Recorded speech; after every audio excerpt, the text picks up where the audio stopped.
You are smack dab in the middle of the most listened to radio talk show in the country, Rush Limbaugh and the Excellence in Broadcasting Network. And as always, we come to you from the Limbaugh Institute for Advanced Conservative Studies.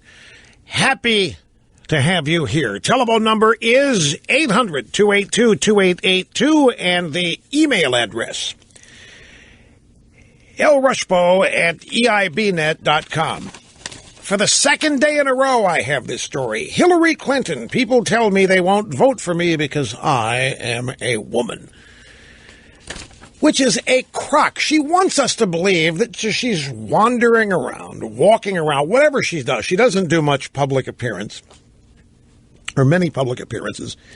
And whenever she does them, they're always small and they're tightly controlled and managed. And I would go so far as to say that even in the audience of these things, there are professionals, maybe even members of the Clinton campaign team, or certainly people they have hired to ask her questions directly related to whatever agenda item she wants to promote that day. I don't think they let her go out there and randomly answer questions from people. I don't think they trust her. I don't think they think she can do it.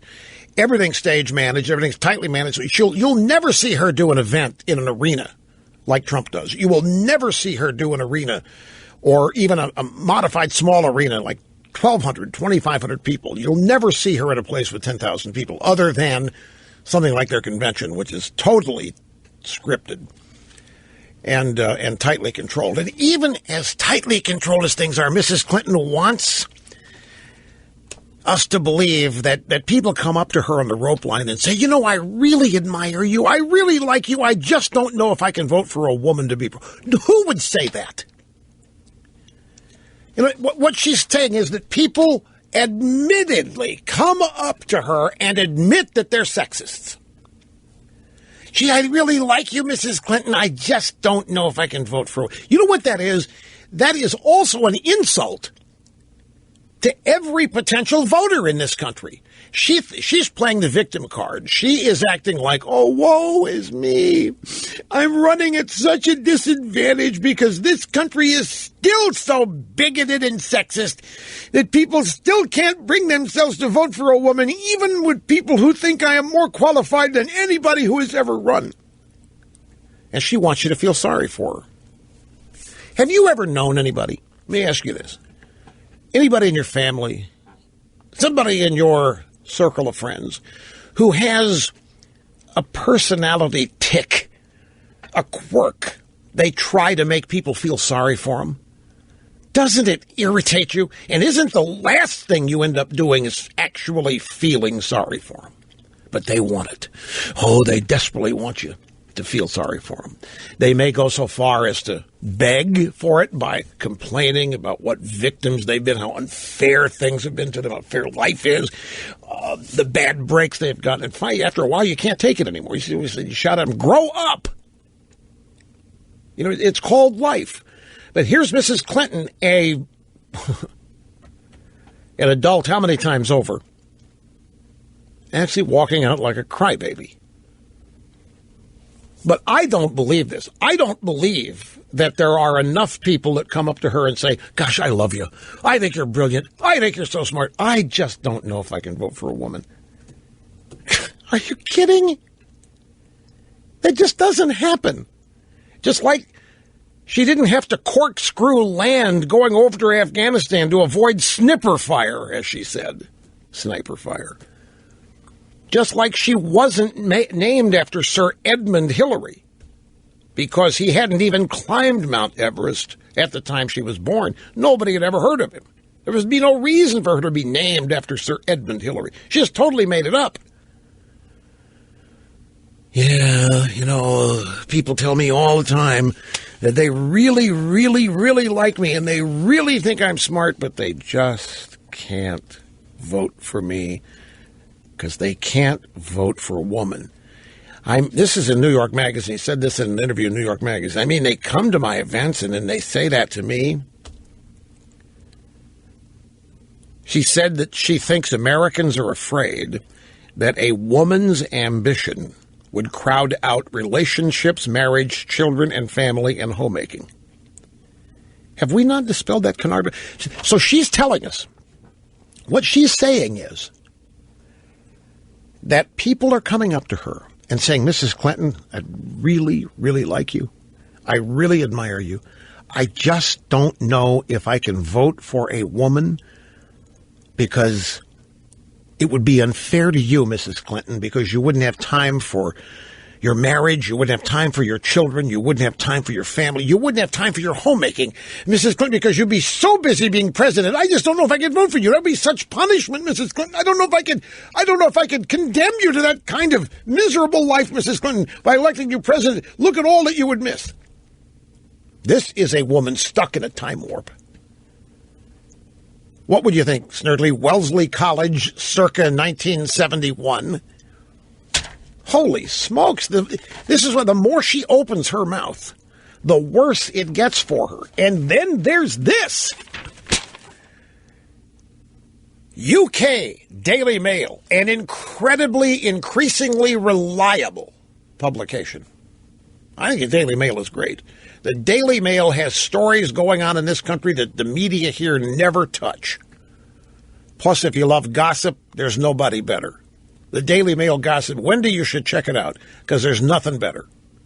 The UK, it's never ending. Photos and everything on the gossip side. But there's this.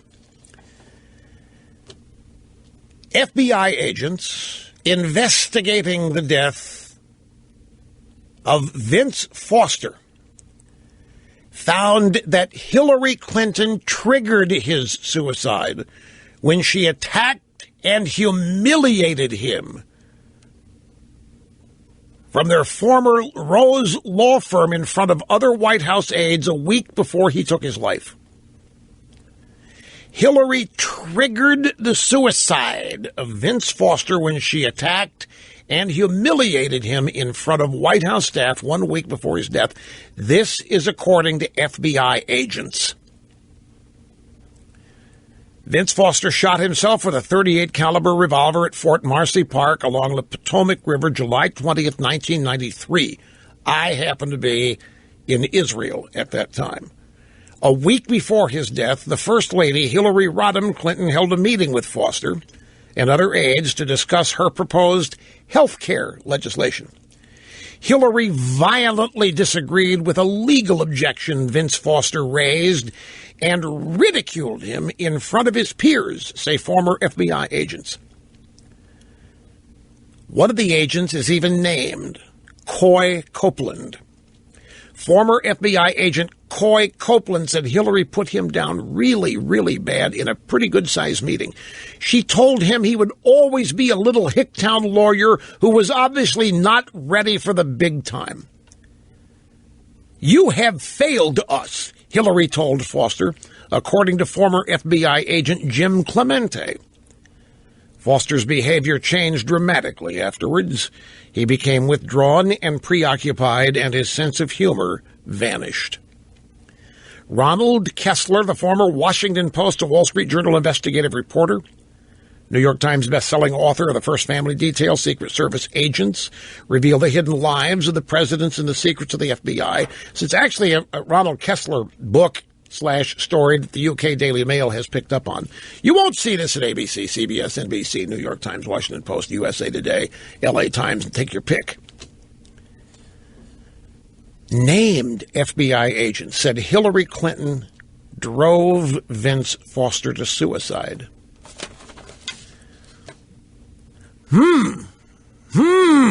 Really put the poor guy down. Told him he was a small-town hayseed hick who didn't have what it takes to make it in the big time. Should just think about going back to Arkansas. It does sound very mean. It sounds so royally put-downish. It sounds so superior. It sounds so condescending. Is that the Hillary that we've heard of? I don't hear any compassion either. I certainly don't hear any understanding. I don't hear the love. And I don't hear the good vibes. But the question is, does this comport with what we have heard about Hillary Clinton in other instances. Like we've heard that she threw ashtrays at her husband.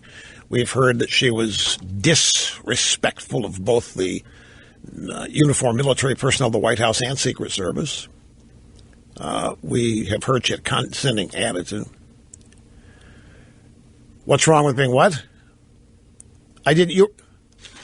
What's wrong with throwing ashtrays? Well, nothing. If it's Clinton, I can understand it. I'm just saying she did it. This is what we've been told. Yeah, the staff was not allowed to talk to her. It's not the staff wouldn't talk to her. Staff was not permitted to talk to her when she's walking down a hall anywhere in the White House. They were not permitted to address her. Yeah, we've heard that, too. Anyway, we'll see how far this gets. They'll say Kessler, he's just a typical Clinton kook. He's just one of these conspiracy guys, part of the vast right-wing conspiracy. Vast right-wing conspiracy guy. Obama will weigh in on it. That's absurd. But what's okey doke, right? What that is. We'll see if it happens to go anywhere. Trump, by the way, back to him, audio soundbite number 9, laying into Hillary, saying, you know what? She doesn't even have any talent. The only thing she does is open her mouth and lies. Hillary is not a talented person. In fact, she's a person with absolutely no natural talent. All you have to do is watch her speak. And you ever notice, even for a minor speech, she has teleprompters. Do I have teleprompters here? No. But she's got like these minor speeches. And I saw this a couple of times. See, 4 words. We're going to win in the north, south, east, and west. Ba, ba, ba, ba, ba, ba, ba. Oh, boy, so insincere. Hillary Clinton, and this is 100%, Hillary Clinton, she lies. You remember that? I started that. She lies. She lies. So Hillary decided, she had to get back at this. This is in Newark at a campaign event. And she goes after Trump as a fraud. We're learning about another scam, the so-called Trump University. Trump and his employees took advantage of vulnerable Americans. This is just more evidence that Donald Trump himself is a fraud. He is trying to scam America the way he scammed all those people at Trump U. It sounds exactly she's reading that. He is trying to scam America the way he scammed all those people at Trump U. Yay, yay. And then she defended her employees in media, meaning the state-controlled media, against Trump's attacks. He doesn't want to unify us. He wants to divide us. That's why he started his campaign attacking people, and he hasn't stopped. Yesterday, it was the press that he was attacking. Now, if you're in public life, you're not always going to like what the press says about you. I have some experience with that. But part of the genius of our democracy, our system, is we have a free press. She's just short of screeching again. She's reading it. She's just short of screeching. You can just hear it. It's about ready to happen there. Just minuscule millimeters away from it. Just on the verge. Grab Move Forward audio sound number 14. Howard Kurtz was on Fox News this morning and was asked.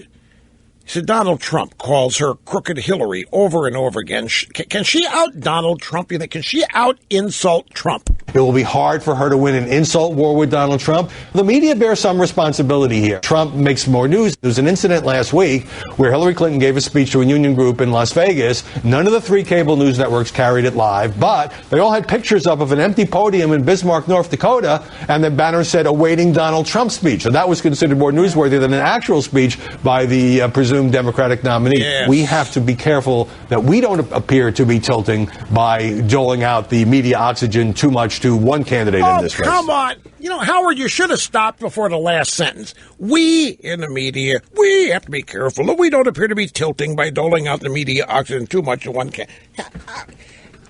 Yeah, I love these guys that are the ombudsman over the media. They analyze what the media is doing wrong and they're going to rein it. That never changes. But he's exactly right. An empty podium where Trump is going to soon be speaking is a greater audience grabber than an actual Hillary Clinton appearance. And we will be back. Don't go away.